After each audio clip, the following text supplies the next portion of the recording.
गोदावरी, दारणा आणि कादवा ह्या 3 नद्यांच्या संगमावर नाशिक जिल्ह्यातील निफाड तालुक्यामध्ये या ठिकाणी नांदूर-मधेश्वर धरणाची निर्मिती झालेली आहे. आणि आपण पाहू शकतात का ह्याच धरणामध्ये मोठ्या प्रमाणात जलपर्णीचं साम्राज्य जे आहे तर ते आपल्याला पाहायला मिळत आहेत. कुठेतरी ह्या जलपर्णीमुळे जे आहे तर ते नागरिकांचं आरोग्य धोक्यात आलेलं आहे.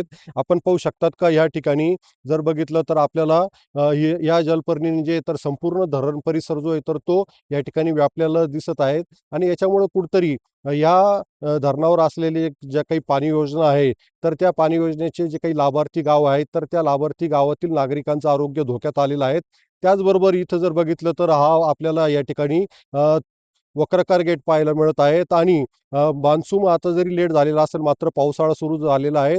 आणि या ठिकाणी जर बघितलं तर या धरणामध्ये कोपरगाव, श्रीरामपूर, शिर्डी त्यानंतर छत्रपती संभाजीनगर जिल्ह्यातील वैजापूर, गंगापूर या तालुक्यातील गावांसाठी बिगर सिंचनाचं जे आवर्तन सुरू आहे त्याच्यामुळे धरणामध्ये या ठिकाणी पाणी दारणा आणि गोदावरी नदीतून या ठिकाणी पाणी सोडण्यात आलेलं आहे. त्याच्यामुळे या ठिकाणी धरण जे आहे तर ते 100% भरलेलं आहे.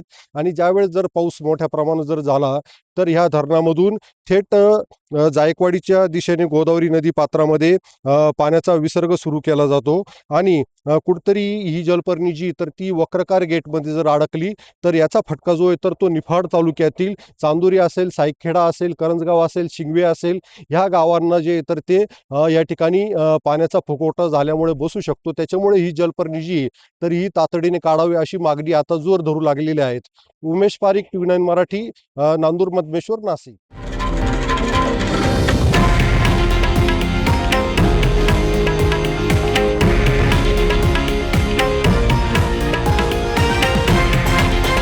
हे आहे देशातील नंबर 1 न्यूज नेटवर्क आणि आपण पाहत आहात TV9 मराठी, एकमेव.